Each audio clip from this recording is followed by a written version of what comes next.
ক্লাসের পড়া একটু একটু রিভাইজ করি। আজকের ক্লাস করার জন্য আমাদের গত ক্লাসের কি কি নলেজ থাকা লাগবে সেই নলেজগুলো একটু ক্লিয়ার করি।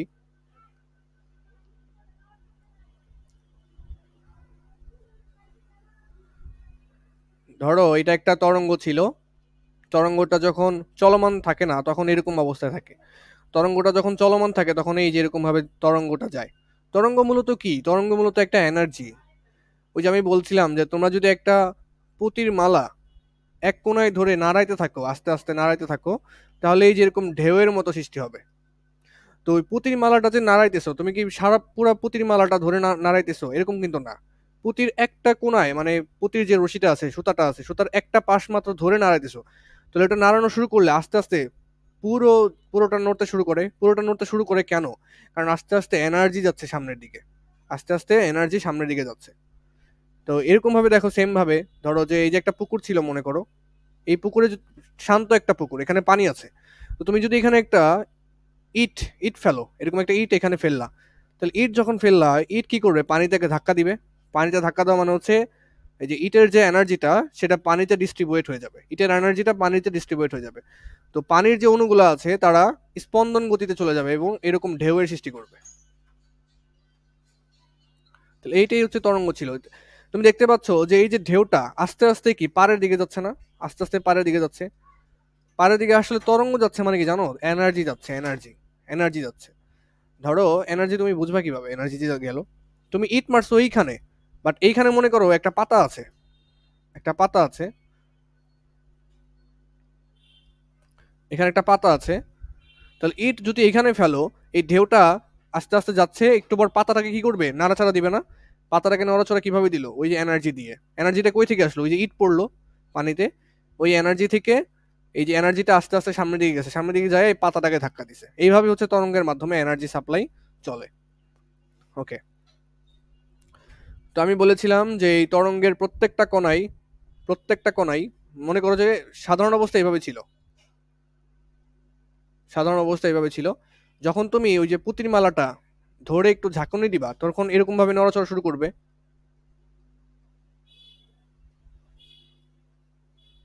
ব্যাপারটা কি হবে?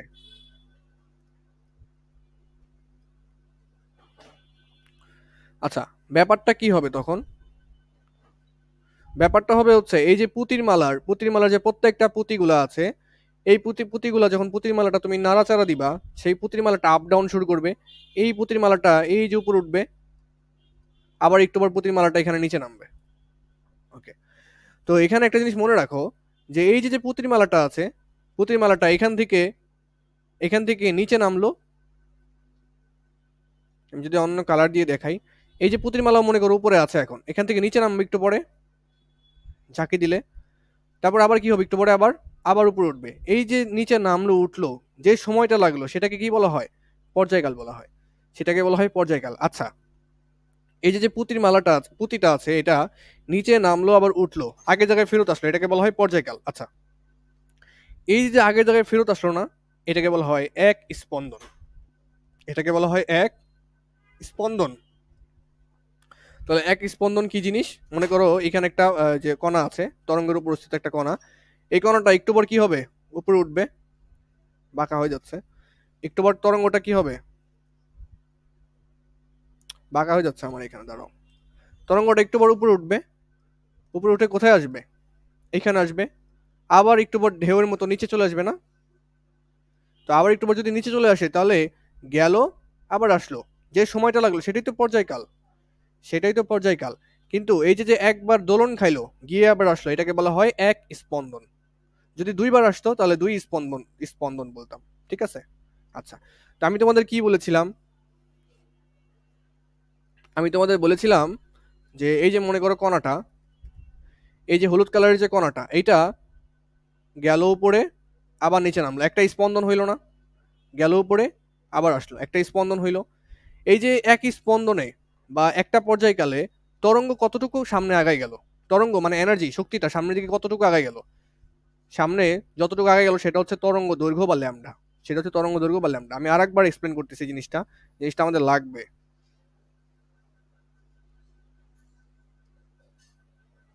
আচ্ছা, তো এখানে মনে করো একটা কণা আছে, এই কণাটা এখানে আছে।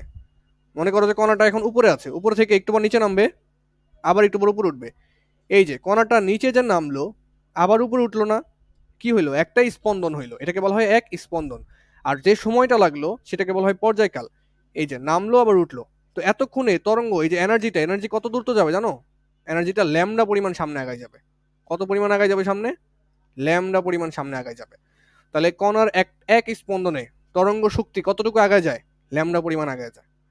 তাহলে যদি দুইবার ঝাঁকি দেয়, মানে দুইবার ঝাঁকি বলতে দুইবার স্পন্দিত হয়, আবার মনে করো নিচে নেমে আবার উপরে উঠলো, তখন তরঙ্গটা আবার আরো আরো ল্যামডা পরিমাণ সামনে আগায় যাবে।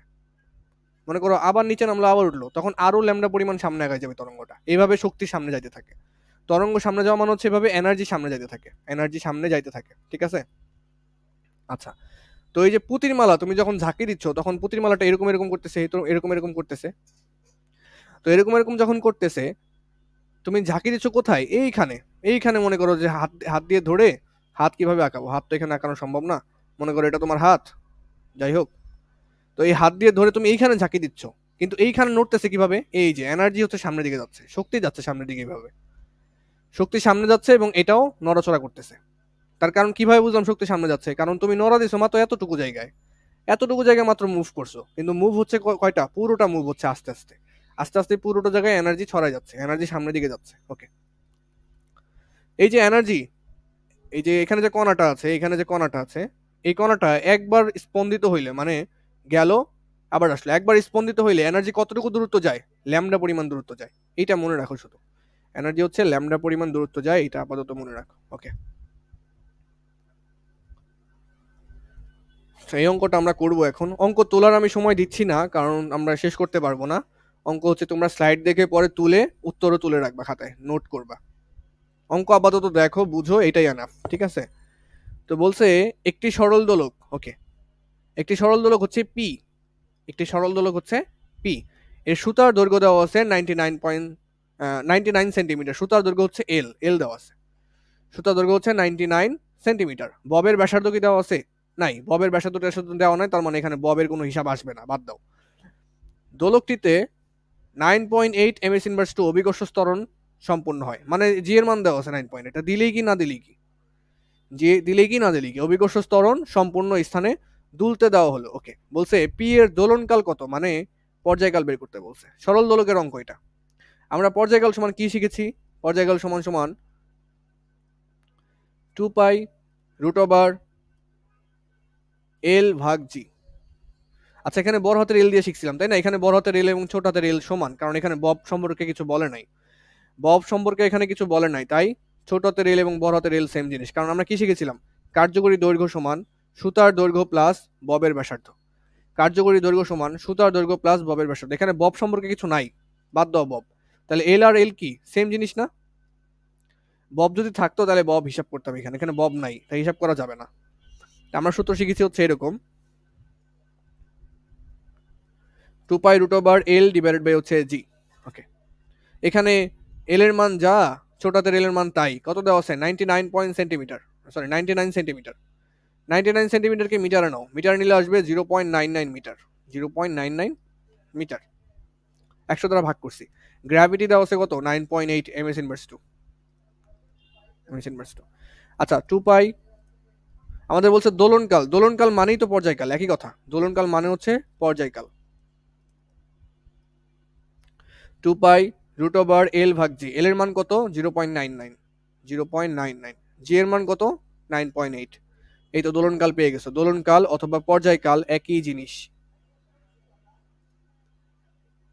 কত আসবে? 2 pi into root over 0.99 divided by কত? 9.8।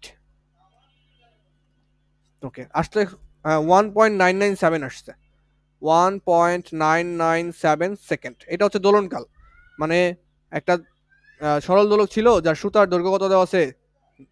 যার সুতার দৈর্ঘ্য দেওয়া আছে হচ্ছে আমাদের 0.99 মিটার।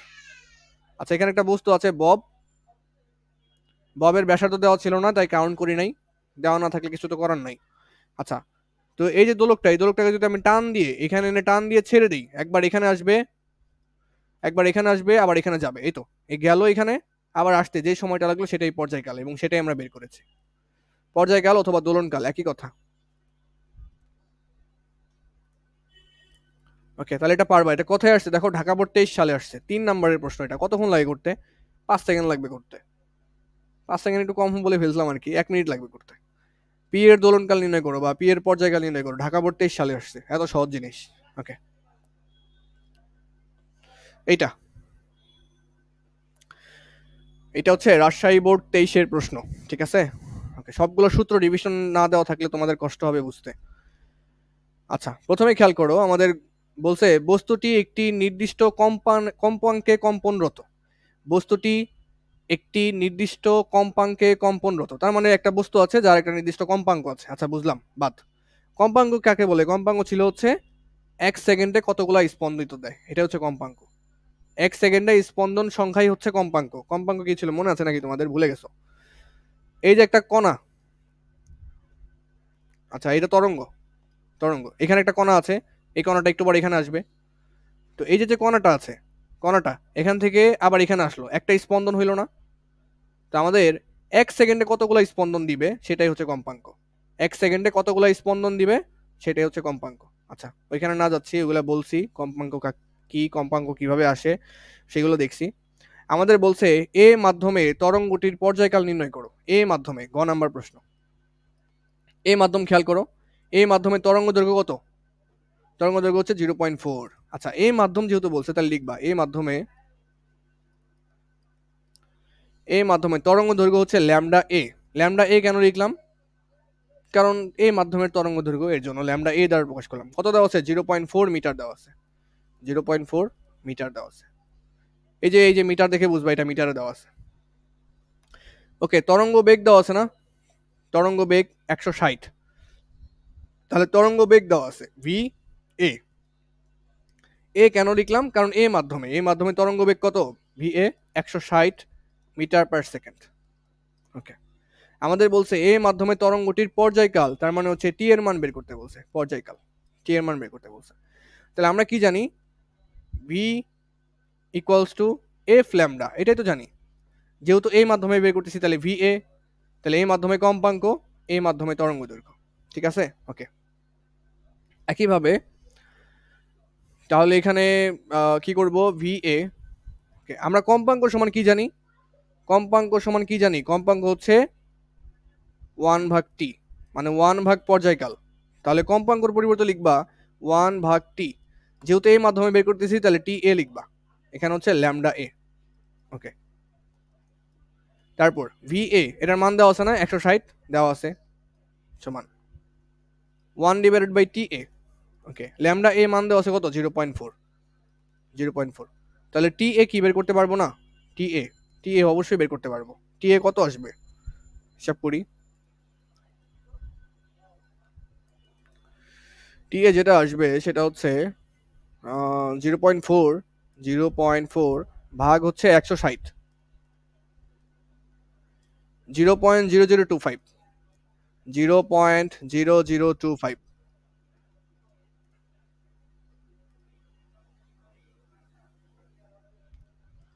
আচ্ছা, তাহলে এখানে কি পাইলাম? এ মাধ্যমে তরঙ্গটির পর্যায়কাল বা দোলনকাল একই কথা, কত? 0.0025 সেকেন্ড। এই মাধ্যমে তরঙ্গটির পর্যায়কাল কিভাবে বের করলাম? এই মাধ্যমে তরঙ্গের বেগ, এই মাধ্যমে তরঙ্গ দৈর্ঘ্য দেওয়া ছিল, তরঙ্গ বেগ দেওয়া ছিল, সেখান থেকে তরঙ্গ কি বের করলাম? পর্যায়কাল বের করলাম, তরঙ্গের পর্যায়কাল। আচ্ছা, তাহলে এটা গ নাম্বার ছিল, ঘ নাম্বার করতে হবে।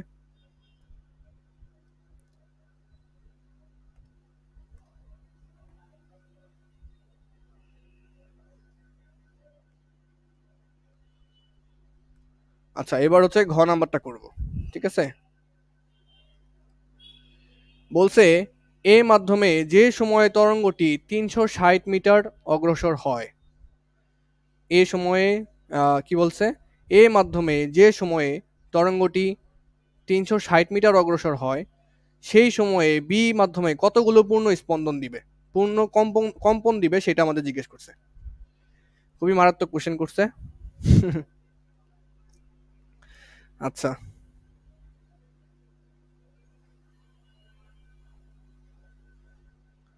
একটু ওয়েট।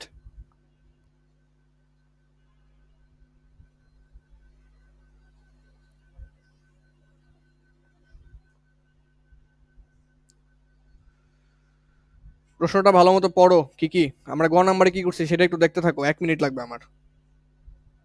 একটু দেখো কি বের করছি।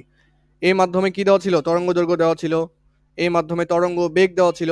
তো আমরা সূত্র জানি V equals to F lambda, আবার এফ সমান সমান জানি 1/t।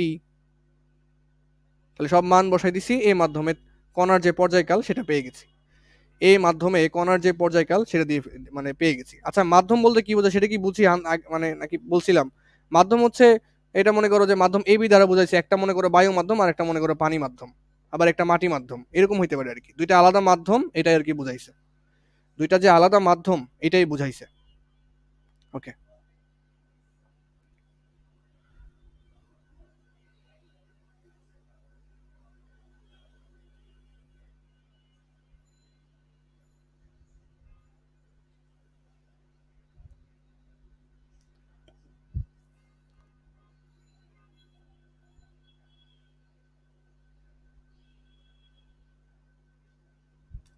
আচ্ছা, একটু আগে কি বললাম, স্পন্দন আর পূর্ণকম্পন জিনিসটা পড়াইলাম না? দেখো, এই যে কণাটা, এটা একবার উপরে উঠবে একবার নিচে নামবে। ধরো যে এখানে আছে, এখান থেকে উপরে গেল এবং আসলো এখানে, কয়টা স্পন্দন হইলো? একটা স্পন্দন হইলো। কি? একটা স্পন্দন হইলো, একটি স্পন্দন।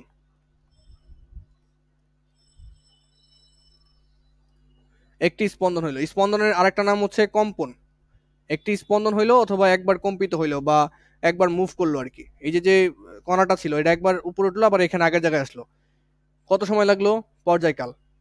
এটাকে কি বলা হয়? একটি স্পন্দন বা একটি কম্পন বলা হয়।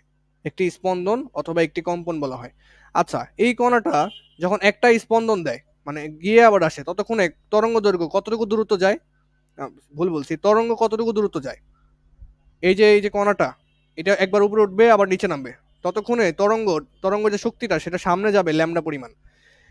সামনে কত দূরত্ব যাবে? ল্যামডা পরিমাণ দূরত্ব যাবে। আরেকবার বলতেছি, জিনিসটা না বুঝলে কিন্তু অঙ্ক পারবা না। আরেকবার বলতেছি, লাস্ট টাইম। এটা একটা তরঙ্গ, হ্যাঁ? তো এখান থেকে এই পর্যন্ত যে ডিস্টেন্স, এটা হচ্ছে ল্যামডা। ওকে।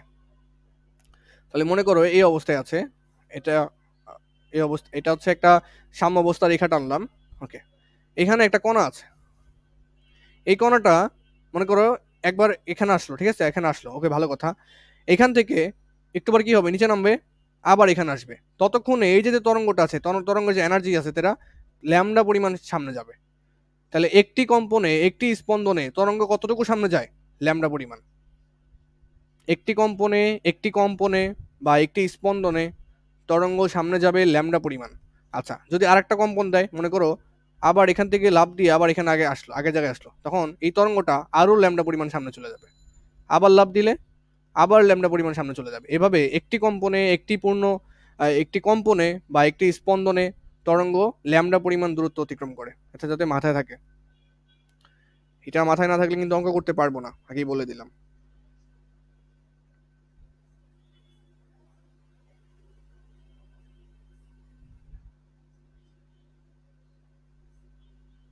আচ্ছা, আমাদের 4 নম্বর প্রশ্ন কি বলেছে এখানে আমাদের পড়তে হবে ভালো মতো।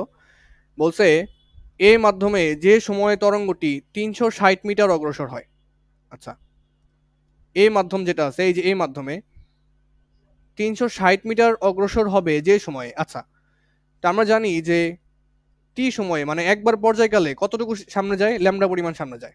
একবার পর্যায়কালে বা একবার স্পন্দিত হলে বা একবার কম্পিত হলে তরঙ্গ কতটুকু সামনে যায়? ল্যামডা পরিমাণ। টি সময়ে,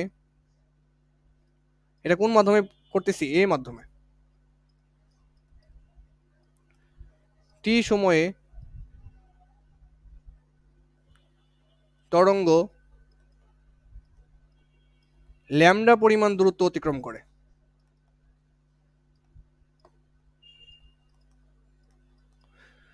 টি সময়ে তরঙ্গ ল্যামডা পরিমাণ দূরত্ব অতিক্রম করে। আচ্ছা, আচ্ছা তাহলে কি উল্টাভাবে বলতে পারি না যে ল্যামডা পরিমাণ দূরত্ব যাইতে সময় লাগে টি সময়, ল্যামডা পরিমাণ দূরত্ব অতিক্রমে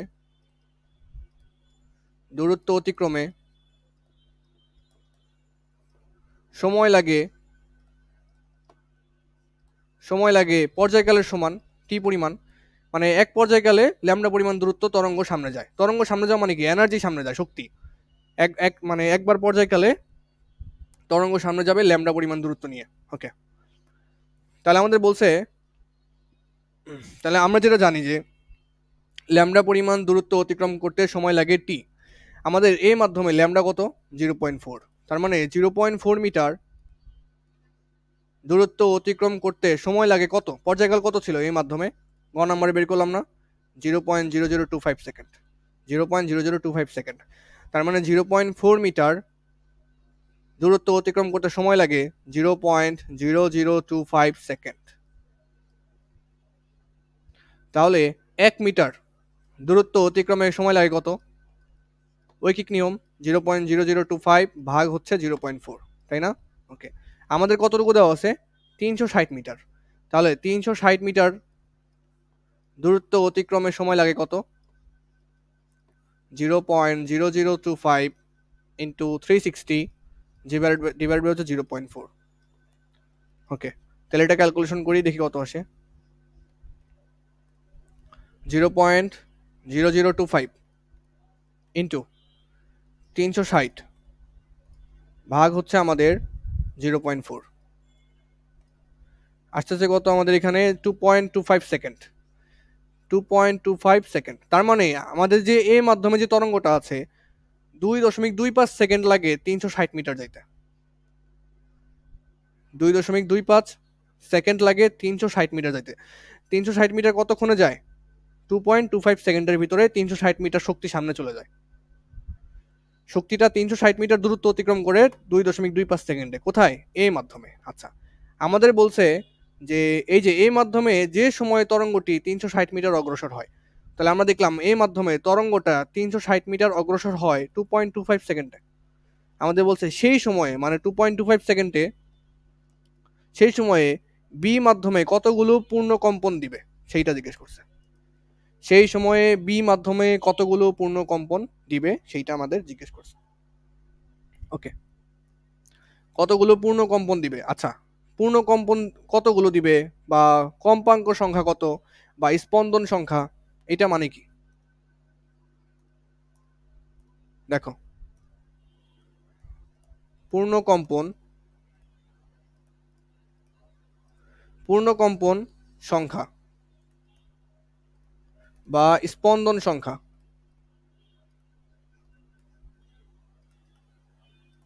অথবা কম্পন সংখ্যা, সবগুলা মানেই হচ্ছে কম্পাঙ্ক। দেখবে আমি কম্পাঙ্কের সংজ্ঞা লিখে দিছি যে প্রতি সেকেন্ডে যতবার স্পন্দিত হয়, তার মানে স্পন্দন সংখ্যা আর কি, কম্পাঙ্ক যাকে এফ দ্বারা প্রকাশ করা হয়। তার মানে এখানে আমাদের এফ বের করতে বলছে যে এই মাধ্যমে যে সময়ে তরঙ্গটি 360 মিটার অগ্রসর হয়, তার মানে এই মাধ্যমে 360 মিটার অগ্রসর হয় কত সেকেন্ডে, 2.25 সেকেন্ডে। তো আমাদের এই 2.25 সেকেন্ডে বি মাধ্যমে কতগুলো পূর্ণ কম্পন দিবে সেটা আমাদের বের করতে বলছে। বি মাধ্যমে কতগুলো পূর্ণ কম্পন দিবে সেটা আমাদের বের করতে বলছে। আচ্ছা, এখানে মনে একটু ঝামেলা আছে।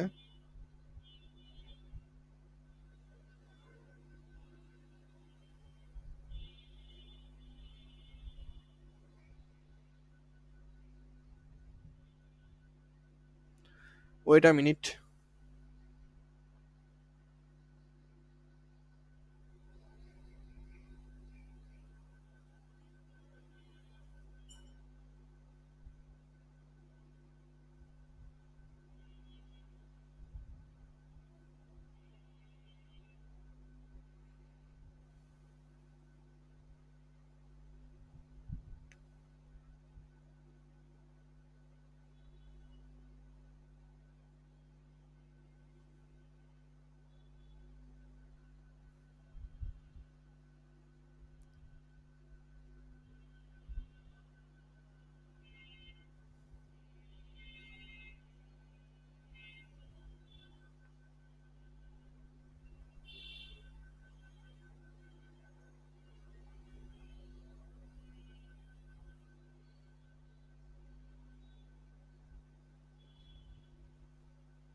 তেমন এক কোশ্চেনে কোনো একটা ঝামেলা আছে। আচ্ছা আমি দেখতেছি, তোমরা কোশ্চেনটা আবার পড়ো, আমি কি কি লিখছি সেগুলো একটু বোঝা ট্রাই করো, নতুন নতুন তো জিনিসগুলো তোমাদের কাছে কঠিন লাগবে।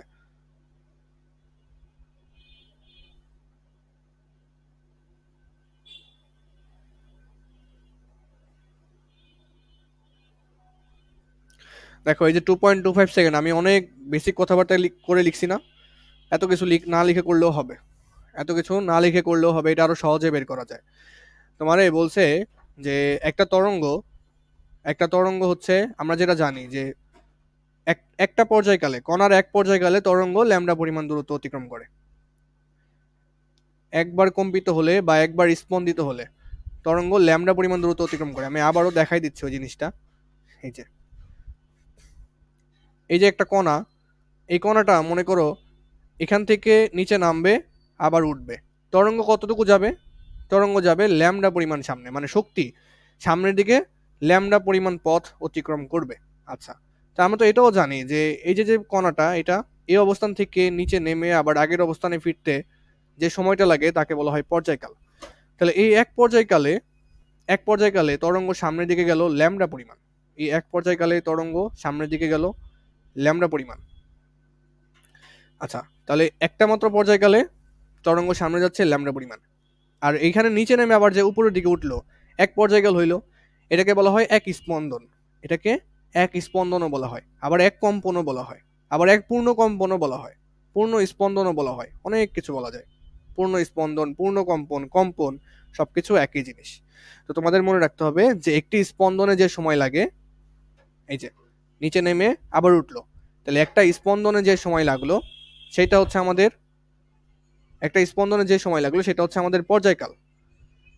হ্যাঁ, সেটা হচ্ছে আমাদের পর্যায়কাল, কারণ নিচে নেমে আবার আগের জায়গায় আসতেছে, এটা কি পর্যায়কাল না? যে সময় লাগলো সেটা হচ্ছে পর্যায়কাল।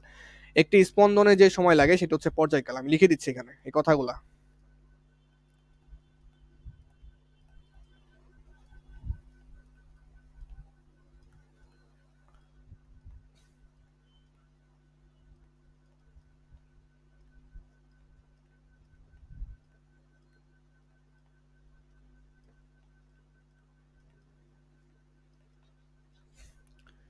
একটি স্পন্দনে যে সময় লাগে তাহলে পর্যায়কাল। ওকে, তারপরে একটি স্পন্দনে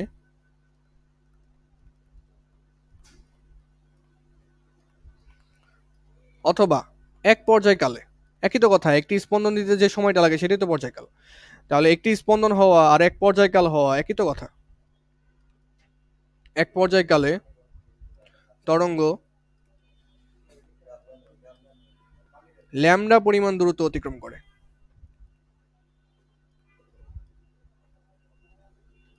ল্যামডা কি ছিল? ল্যামডা ছিল হচ্ছে তরঙ্গ দৈর্ঘ্য, ল্যামডা পরিমাণ দূরত্ব অতিক্রম করে।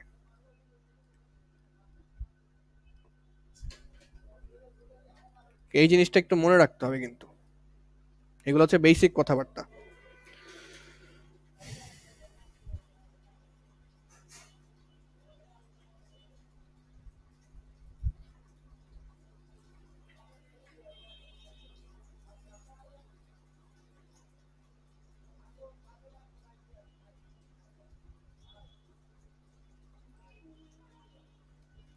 আচ্ছা, তো আমাদের কোশ্চেন কি করেছে? আমাদের কোশ্চেন করেছে যে এই মাধ্যমে যে সময় তরঙ্গটি 360 মিটার অগ্রসর হয়। তা আমরা যেটা জানি যে এক পর্যায়কাল সময়ে তরঙ্গটি ল্যামডা পরিমাণ দূরত্ব অতিক্রম করে। ল্যামডা পরিমাণ দূরত্ব অতিক্রম করতে সময় লাগে কত? এক পর্যায়কাল। তাহলে 0.4 মিটার দূরত্ব অতিক্রম করতে সময় লাগে 0.0025 সেকেন্ড। কিভাবে বুঝলাম? এই যে আমাদের যে এই মাধ্যমটা আছে, এই মাধ্যমে আমাদের তরঙ্গ দৈর্ঘ্য ল্যামডা এ দেওয়া ছিল, তাহলে 0.4 মিটার দূরত্ব অতিক্রম করে সময় লাগে কত? 0.0025 সেকেন্ড। এটা কই পাইলাম?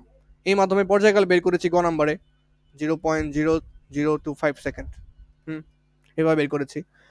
তাহলে 1 মিটার যাইতে কতটুকু লাগে, এবং বলছে আমাদের 360 মিটার যাইতে যে সময় লাগে, তাহলে এই যে বের করছি যে 360 মিটার যাইতে কত সেকেন্ড সময় লাগে, 2.25 সেকেন্ড সময় লাগে।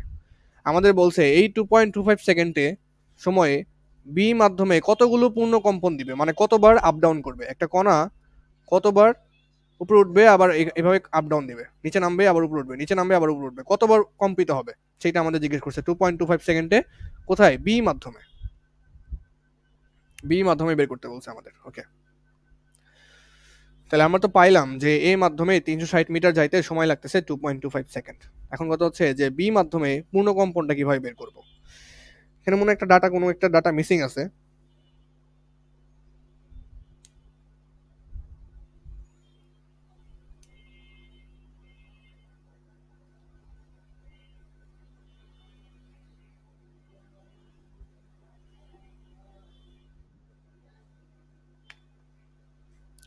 এটা একটু ভিন্নভাবে করার ট্রাই করি, এখানে ডাটা কোনো একটা মিসিং আছে।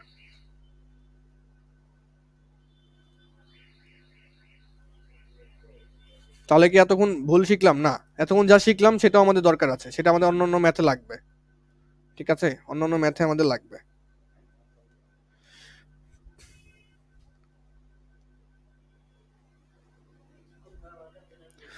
আচ্ছা, তুমি এ মাধ্যমে কম্পাঙ্কটা বের করো তো। এ মাধ্যমে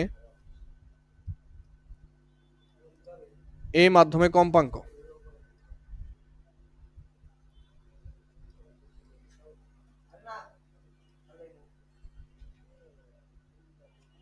এই মাধ্যমে কম্পাঙ্কটা বের করি।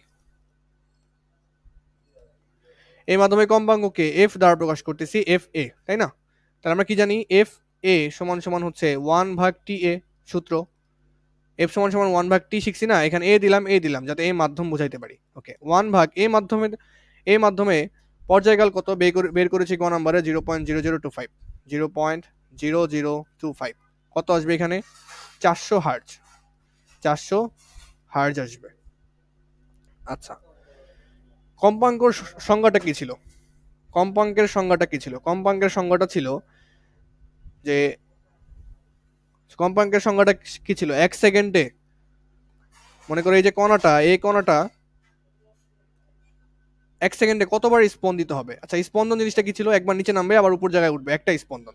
তাহলে 1 সেকেন্ডে কয়বার এরকম স্পন্দিত হবে, কতবার স্পন্দিত হবে, সেটা হচ্ছে কম্পাঙ্ক, সেটাই হচ্ছে আমাদের কম্পাঙ্ক।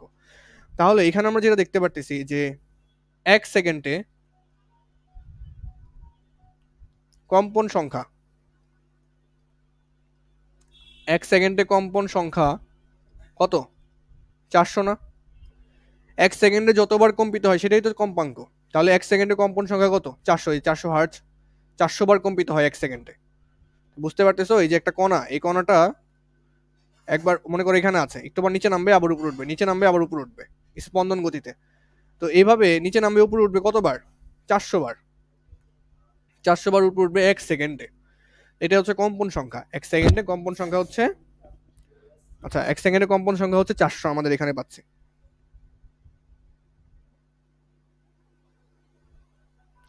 আচ্ছা, তাহলে আমাদের কত সেকেন্ডে বের করা লাগবে? সেটা কিভাবে পাবো যে কত সেকেন্ডে বের করবো? আমাদের বলছে যে এর মাধ্যমে যে সময় তরঙ্গটি 360 মিটার অগ্রসর হয়, তাহলে তরঙ্গটি কতটুকু অগ্রসর হবে? 360 মিটার। তার মানে এখানে মনে করো সরণ দেওয়া আছে তোমার হচ্ছে 360 মিটার, সরণ দেওয়া আছে হচ্ছে 360 মিটার। কোন মাধ্যমে? এ মাধ্যমে। আচ্ছা, এই মাধ্যমে বেগ কত? 160, ভি দেওয়া আছে 160, এই মাধ্যমে ভি দেওয়া আছে।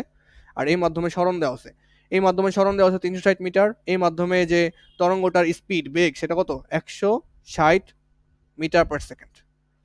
তাহলে এখান থেকে টাইম বের করতে পারবো না যে কত সময় লাগবে 360 মিটার যাইতে? আমরা কি জানি?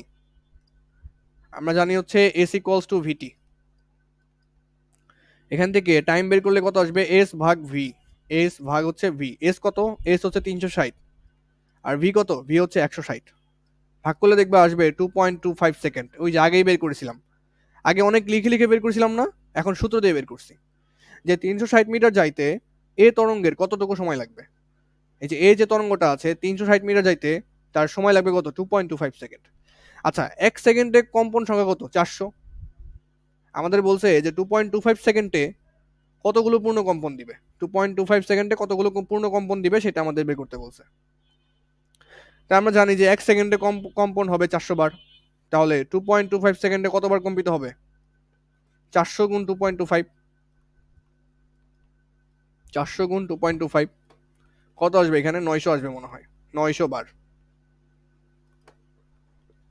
এই যে আমাদের এটাই প্রশ্ন করছে, সেই সময়ে এখানে বি হবে না, এখানে এ হবে, ভুল লিখছে।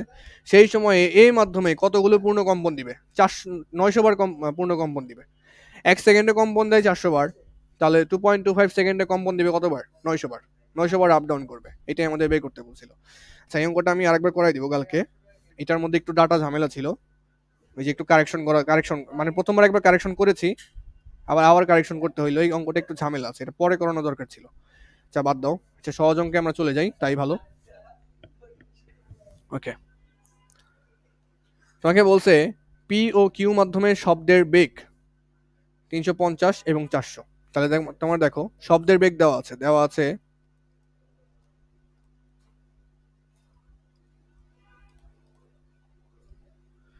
আছে, পি মাধ্যমে শব্দের বেগ, মনে করো শব্দের বেগ ভি, পি মাধ্যমে, তাহলে ভিপি দ্বারা প্রকাশ করলাম। কত দেওয়া আছে? 350 এমএস ইনভার্স 1, 350 এমএস ইনভার্স 1। ওকে, এবং 400 এমএস ইনভার্স 1 কার? কিউ মাধ্যমে, তাহলে ভি কিউ দেওয়া আছে কত? 400 এমএস ইনভার্স 1, 400 এমএস ইনভার্স 1।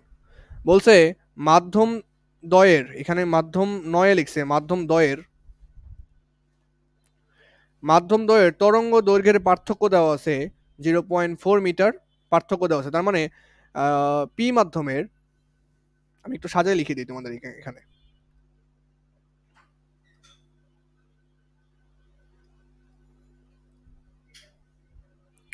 দেখো উপরে যেটা লিখতেছি এটা হচ্ছে পি মাধ্যমে,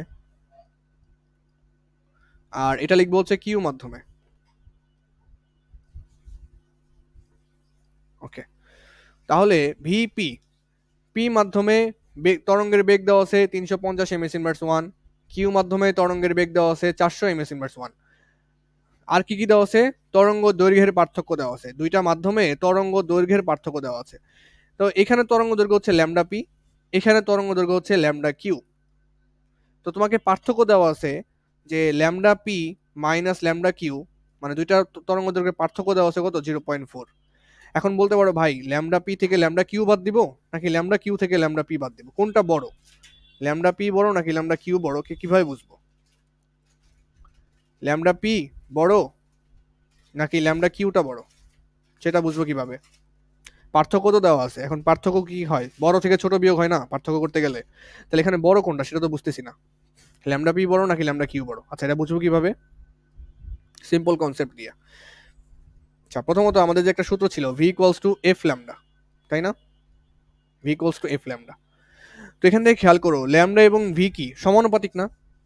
ল্যামডা এবং ভি সমানুপাতিক, তার মানে যার বেগ বেশি তার তরঙ্গ দৈর্ঘ্য বেশি, যার বেগ বেশি তার তরঙ্গ দৈর্ঘ্য বেশি, যার বেগ বেশি তার তরঙ্গ দৈর্ঘ্য বেশি। আচ্ছা, বেগ বেশি কার? পি মাধ্যমে বেগ বেশি না নাকি কম? কম। কিউ মাধ্যমে বেগ বেশি, তার মানে ল্যামডা কিউটা বড়, ল্যামডা কিউটা বড়, কারণ যার বেগ বেশি তার তরঙ্গ দৈর্ঘ্য বেশি। কিভাবে বুঝলাম? V equals to F lambda সূত্র থেকে।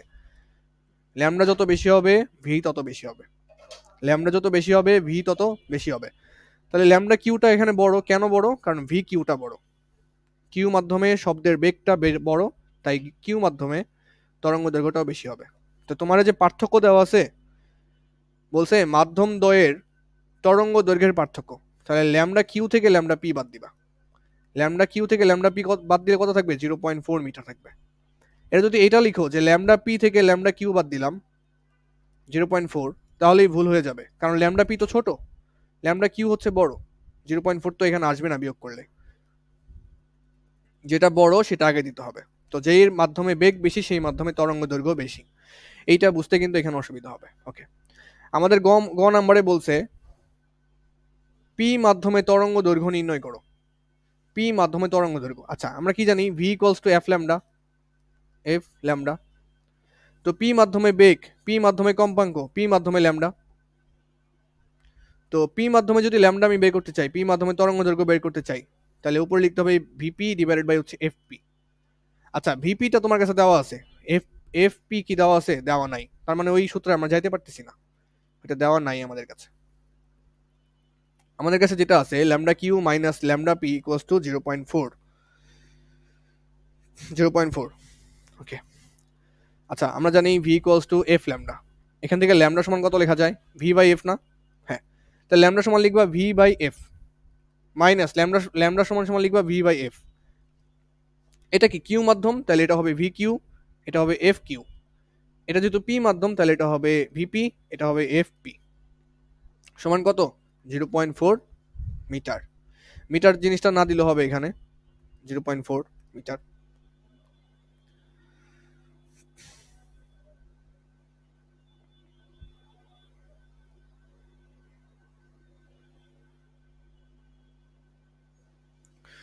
ওকে, তাহলে এখান থেকে দেখো কি আসে। এখান থেকে আমাদের V Q R VP, P এবং কিউ মাধ্যমে শব্দের বেগ যথাক্রমে 350 এমএস ইনভার্স 1 এবং 400 এমএস ইনভার্স 1। তরঙ্গ দৈর্ঘ্যের পার্থক্য দেওয়া আছে 0.4 মিটার। তো এখানে তোমাকে বুঝে নিতে হবে দুইটা মাধ্যমে কম্পাঙ্কের মান একই, মানে F Q R F P হচ্ছে সেম। কেন সেম হইলো? তোমাদের গত ক্লাসে একটা জিনিস পড়াইছি যে উৎস যদি একই হয়, ধরো একটা স্পিকার থেকে সাউন্ড বেরোচ্ছে, উৎস যদি সেম হয়,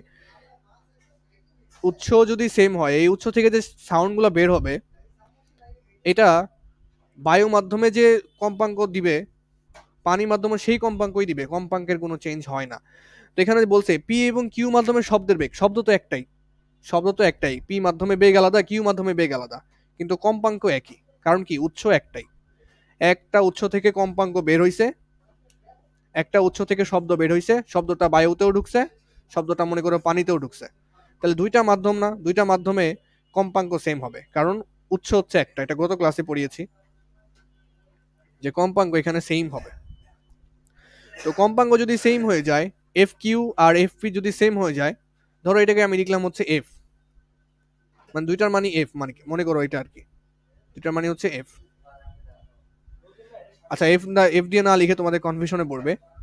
তাহলে এখান থেকে যেটা বুঝতেছো যে এফ কিউর পরিবর্তে তুমি কি লিখতে পারবা? এফ পি লিখতে পারবা। V Q minus V Q divided by F Q, এর পরিবর্তে কি লিখতে পারবা? এফ পি লিখতে পারবা। মাইনাস উপরে হচ্ছে ভিপি, নিচে হচ্ছে এফ পি, সমান সমান হচ্ছে 0.4। ওকে, এরপরে করব কি?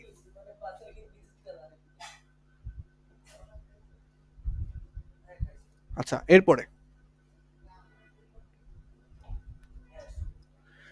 যেটা করব সেটা হচ্ছে যে এখান থেকে দেখো 1/fp কমন নেওয়া যায়। এই যে এই সমীকরণ থেকে, এখান থেকে আসো, 1/fp যদি কমন নাও কি থাকবে? vq থাকবে, মাইনাস এখান থেকে 1/fp কমন নিলে থাকবে vp সমান হচ্ছে 0.4। তাহলে এখান থেকে 1/fp, vq এর মান কত? কিউ মাধ্যমে শব্দের বেগ কত? 400। ভিপির মান কত? মানে পি মাধ্যমে শব্দের বেগ কত? 350, সমান সমান হচ্ছে 0.4। তাহলে এখান থেকে 1/fp সমান সমান 400 মাইনাস 350 মানে কি? 50 না? 50 ওই পাশে গিয়ে কি হয়ে যাবে? ভাগ হয়ে যাবে অবশ্যই। 0.4 ভাগ হচ্ছে 50। আচ্ছা, এফপি তো বের করবো তাই না? এফপি, তাহলে এটাকে উল্টায় দাও। এফপি এটাকে উল্টায় দিতে হবে, 50 ভাগ 0.4 কত আসবে? এখান থেকে 50 ভাগ 0.4 দিলে 500 ভাগ 4 125, 125 হার্জ আসবে। এই তো পি মাধ্যমে কম্পাঙ্ক পেয়ে গেছো 125 হার্জ। পি মাধ্যমে কম্পাঙ্ক পেয়ে গেছো 125 হার্জ। কথার কথা হচ্ছে পি মাধ্যমে কম্পাঙ্ক যা আসবে কিউ মাধ্যমে কম্পাঙ্ক তাই আসবে, কারণ শব্দ হচ্ছে একটাই সাউন্ড এখানে, যদিও বলা নাই ওইভাবে, আমাদের ধরে নিতে হবে। এই অঙ্কগুলো একটু জটিল লাগতেছে আমি জানি। এই অঙ্কগুলো আমরা একটু কয়েকদিন যাবত প্র্যাকটিস করা ট্রাই করবো, আস্তে আস্তে আমাদের আয়ত্তে চলে আসবে, অসুবিধা নাই। তো এফপি যেটা আছে এটা আসছে কত? 125 হার্জ। আমাদের কি বের করতে বলছে? পি মাধ্যমে তরঙ্গ দৈর্ঘ্য নির্ণয় করতে বলছে। আমাদের পি মাধ্যমে তরঙ্গ দৈর্ঘ্য নির্ণয় করতে বলছে। আচ্ছা দেখি,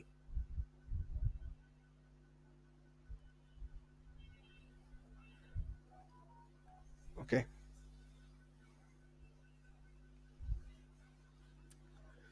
আচ্ছা দেখো, এখন আমরা যেটা জানি যে পি মাধ্যমে তরঙ্গ দৈর্ঘ্য বের করতে বলছে, আমরা মাত্র এফপিটা বের করছি। এফপি কত? 125 হার্জ। ল্যামডা পি বের করবা। আমরা জানি V equals to F lambda, তাহলে এটা যদি ভিপি হয় তাহলে এটা এফপি হবে, এটা ল্যামডা পি হবে।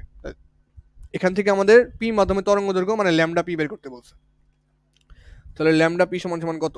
ল্যামডা পি সমান সমান আসবে ভিপি ডিভাইডেড বাই হচ্ছে এফপি। ভিপি কত? 350, এফপি হচ্ছে 125। 350 ভাগ 125 দিলে কত আসবে? 2 পয়েন্ট সামথিং আসার কথা, 2.8 মিটার। তাহলে এটা হচ্ছে পি মাধ্যমে তরঙ্গ দৈর্ঘ্য। এটা কিন্তু জটিল অঙ্ক, এই অধ্যায়ের কঠিন অঙ্কগুলোর মধ্যে একটা, এত সহজ অঙ্ক না এটা। এইটা তারপর আগেরটা, এগুলো কিন্তু আমরা জটিল অঙ্ক করতেছি, এত সহজ অঙ্ক এগুলো করতেছি না। এটার যে ঘ নাম্বারটা ছিল এটাও একটু কঠিন অঙ্ক ছিল, তারপরে এইটার যে গ নাম্বারটা এটাও কঠিন। কঠিন বলতে নতুন নতুন করতেছি তো এর জন্য একটু কঠিন লাগবে। আমরা সবগুলো অঙ্কই মানে বোর্ডে যতগুলো অঙ্ক আসছে, যত টাইপের অঙ্ক আসছে ওইগুলো করার ট্রাই করব আস্তে আস্তে যাতে আমাদের ক্লিয়ার হয়। নেক্সট অঙ্কটা। আচ্ছা টাইম আছে তো, নেক্সট অঙ্কটা করব। এখানে দেখো দেওয়া আছে। আচ্ছা আমরা কি কি বের করেছি? পি ও কিউ মাধ্যমে শব্দের বেগ। তাহলে দেখো ভিপি, পি মাধ্যমে শব্দের বেগ কত? 350 MS inverse 1। V Q, Q মাধ্যমে শব্দের বেগ কত? 400 এমএস ইনভার্স 1। তারপরে আমরা কম্পাঙ্ক বের করেছি। কম্পাঙ্ক পি মাধ্যমে যা, কিউ মাধ্যমে তাই। কেন কম্পাঙ্ক সেম কেন? কারণ হচ্ছে শব্দের উৎস একটাই। উৎস যখন একটাই হবে তখন কম্পাঙ্ক যে কোনো মাধ্যমে একই রকম হবে। ঠিক আছে, পানি মাধ্যমে হোক বায়ু মাধ্যমে হোক একই রকম হবে। এটা কত বের করছিলাম? 125 হার্জ। ওকে, তারপরে আমরা কিন্তু আরেকটা জিনিস বের করেছি, সেটা কোনটা? ল্যামডা পি বের করলাম না একটু আগে, 2.8 মিটার, মানে পি মাধ্যমে তরঙ্গ দৈর্ঘ্য 2.8 মিটার, এগুলো বের করেছি। ওকে, তো আমাদের বলছে পি ও কিউ মাধ্যমে শব্দটি 40 কম্পনে, কম্পন মানে হচ্ছে স্পন্দন, একই কথা, কম্পন মানে হচ্ছে স্পন্দন। স্পন্দন কি ছিল? স্পন্দন কি ছিল? মনে করে এই যে কণাটা, কণাটা একবার উপরে উঠবে আবার নিচে নামবে আবার আগের অবস্থায় আসতে, এই আগের অবস্থায় আসা মানে হচ্ছে একটা কম্পন, এবং আসতে যে সময়টা লাগে সেটা হচ্ছে পর্যায়কাল। বারবার বলতেছি যাতে তোমাদের ক্লিয়ার হয়ে যায়। আচ্ছা তাহলে এখানে বলছে যে 40টি কম্পন বা 40টি স্পন্দনের জন্য অতিক্রান্ত দূরত্ব, এখানে টাইপিং মিস্টেক আছে, অতিক্রান্ত দূরত্ব, অতিক্রান্ত অতিক্রান্ত দূরত্বের পার্থক্য কত হবে? তার মানে 40টি কম্পনে বা 40টি স্পন্দনে পি মাধ্যমে তরঙ্গ কতটুকু যাবে এবং কিউ মাধ্যমে কতটুকু যাবে সেটার বিয়োগফল নির্ণয় করব। ঠিক আছে, ওকে। তাহলে আমরা যে কি জানি বলতো, একটি কম্পনে দেখো ল্যামডা পি বের করছি, আমাদের ল্যামডা কিউটাও দরকার। ল্যামডা কিউ কি বের করতে পারবো? আমরা জানি কি ভি সমান সমান হচ্ছে এফ ল্যামডা, তাই না? এখন এটা যদি কিউ মাধ্যমে বেগ হয় তাহলে কিউ মাধ্যমে কম্পাঙ্ক এবং কিউ মাধ্যমে তরঙ্গ দৈর্ঘ্য পাবো। তাহলে ল্যামডা কিউ কত আসবে? ল্যামডা কিউ আসবে কিউ মাধ্যমে তরঙ্গের বেগ আর কিউ মাধ্যমে তরঙ্গের কম্পাঙ্ক। তাহলে ভি কিউ সমান কত? ভি কিউ আসতেছে আমাদের হচ্ছে দেওয়া আছে, ভি কিউ কত? 400 দেওয়া আছে। এফ কিউ দেওয়া আছে হচ্ছে 125, 125। তাহলে 400 ভাগ 125 দিলে কত আসবে?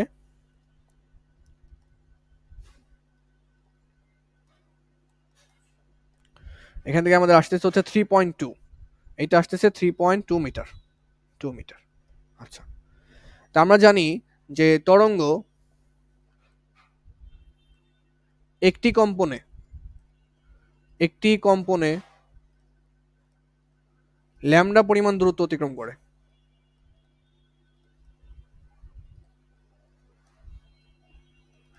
একটি কম্পনে ল্যামডা পরিমাণ দূরত্ব অতিক্রম করে।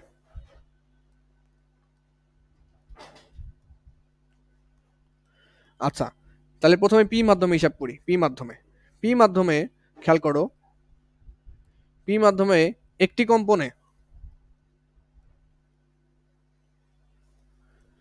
কম্পনে বা একটি স্পন্দনে, একই কথা বুঝছো, একটি কম্পনে অথবা একটি স্পন্দনে ল্যামডা পি দূরত্ব অতিক্রম করবে। ল্যামডা পি কত দেওয়া আছে? ল্যামডা পি কত?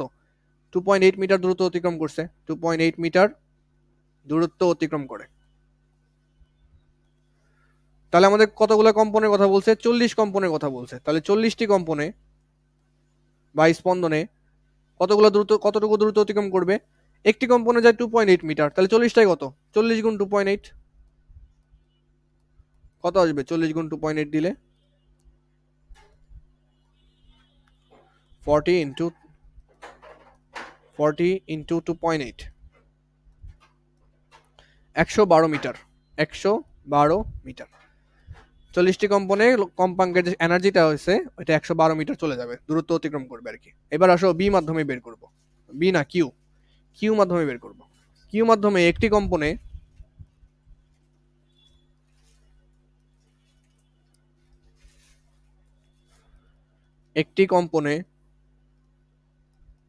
অথবা স্পন্দনে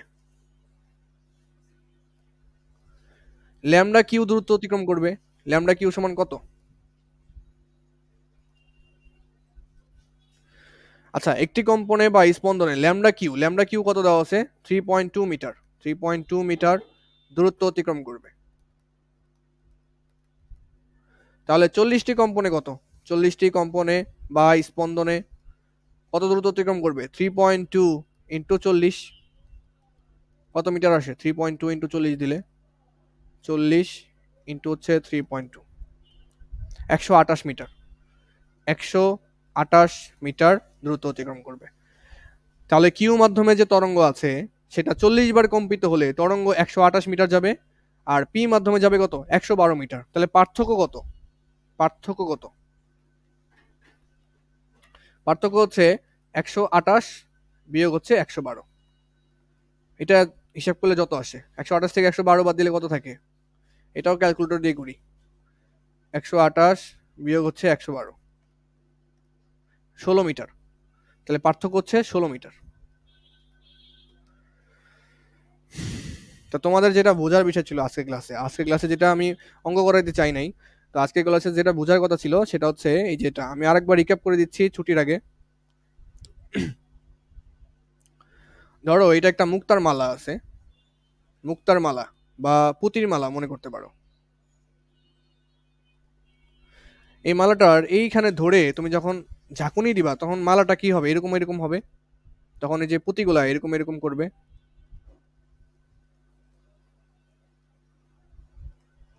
পুঁতিগুলো আসলে ছিল কোথায়? ছিল কিন্তু এই সোজা বরাবর ছিল। তুমি যখন মুভমেন্ট করছো তখন কি হচ্ছে? ওটা লাফালাফি করা শুরু করছে।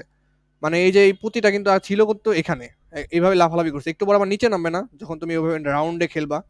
মানে একটা রশি মনে করো যে টান টান অবস্থায় আছে, ওইটা তুমি নিয়ে ঢুলাচ্ছ এইভাবে হাত দিয়ে। তো একবার কি হবে? রশির একটা মাথা মানে একটা অংশ উপরে উঠবে আবার নিচে নামবে, উপরে উঠবে আবার নিচে নামবে, প্রত্যেকটা অংশ এরকমই তো হবে। তাহলে এই যে যে পুঁতিটা আছে এই পুঁতিটা একবার নিচে নামতেছে উপরে উঠতেছে। তাহলে এই যে পুঁতিটা মনে করো এখানে আছে, এখান থেকে একবার নিচে নামবে, আবার আগের অবস্থানে আসতে যে সময়টা লাগে সেটাকে বলা হয় পর্যায়কাল। যে সময়টা লাগে সেটাকে বলা হয় পর্যায়কাল। আর দেখো নিচে নেমে আবার জায়গার অবস্থানে আসলো, এটাকে বলা হয় এক স্পন্দন। তাহলে এক স্পন্দন সমান কি? এক পর্যায়কাল না? একটা স্পন্দনে কতটুকু সময় লাগে? এক পর্যায়কাল সময় লাগে। আরেকটা বিষয় ছিল এখানে জানার বিষয়, সেটা হচ্ছে এই যে কণাটা, এখানেও তো একটা কণা আছে এরকম, তাই না? এই কণাটা কি এইভাবে আপ ডাউন করবে? হ্যাঁ। তো কণাটা যখন এই পরিস্থিতিতে আছে, কণাটা যখন এই পরিস্থিতিতে আছে, এই পরিস্থিতিতে আছে, কণাটা যখন নিচে নেমে আবার উপরে আসবে, কয়টা স্পন্দন হইল? একটা স্পন্দন। বা আমি যদি বলি কয়টা কম্পন হইল? একটা কম্পন হইল, একটা কম্পন হইল। আচ্ছা, এই একটা কম্পন অথবা একটা স্পন্দনের সময় কতটুকু লাগলো? এক পর্যায়কাল সময় লাগলো। এই এক পর্যায়কালে একটা স্পন্দনে অথবা একটা কম্পনে তরঙ্গ কতটুকু সামনে যাবে? তরঙ্গ যাবে হচ্ছে ল্যামডা পরিমাণ সামনে যাবে, এখান থেকে ল্যামডা পরিমাণ সামনে যাবে। এইটাই মনে রাখার বিষয় ছিল। একটা কম্পনে একটা স্পন্দনে এক পর্যায়কালে তরঙ্গ সামনে যাবে ল্যামডা পরিমাণ, তরঙ্গ সামনে যাবে ল্যামডা পরিমাণ। এটাই ছিল আজকের ক্লাসের মূল কথা আর কি। আর অঙ্কগুলো বুঝো না আমি জানি, ওইভাবে আমি এই অঙ্কগুলো আবার নেক্সট ক্লাস আমি করাই দিব, অসুবিধা নাই। আমি আজকের পিডিএফ দিচ্ছি না, নেক্সট ক্লাসে এই অঙ্কগুলো আমি করাই দিব আবার। যদি চাও তাহলে দিয়ে দিতে পারি, তোমরা একটু বসে বসে দেখতে পারো যদি সময় থাকে। অঙ্কগুলো আবার করাই দিব গত ক্লাসে, কালকে ক্লাসে। কালকে তোমাদের এক্সাম নাও হইতে পারে, কারণ এই যে অধ্যায় আমাদের শেষ করতে হবে, যে অধ্যায় শেষ করতে হবে, তাই কালকে ক্লাস মানে পরীক্ষা নাও হইতে পারে, এমন হইতে পারে অঙ্ক করাচ্ছি। দুইটা যে কোনো কিছু হইতে পারে, তবে প্রিপারেশন রাখো, পরীক্ষার প্রিপারেশন রাখো। হয়তো 5-10 মিনিটের একটা ভাইবা নিতে পারি। কালকে বন্ধ দেওয়া লাগবে?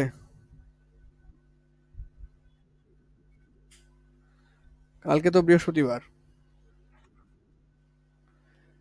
তো কালকে অঙ্ক করাবো শুক্রবারে। আচ্ছা দেখা যাবে শুক্রবারে কি করা যায়, দেখা যাবে। কাল এই অঙ্কগুলো আমি কালকে করাই দিব, ভয় পাইও না। আগেই আমি স্লাইড দিয়ে দিচ্ছি, তোমরা একটু 10 মিনিট 5-10 মিনিট ঠান্ডা মাথায় দেখো।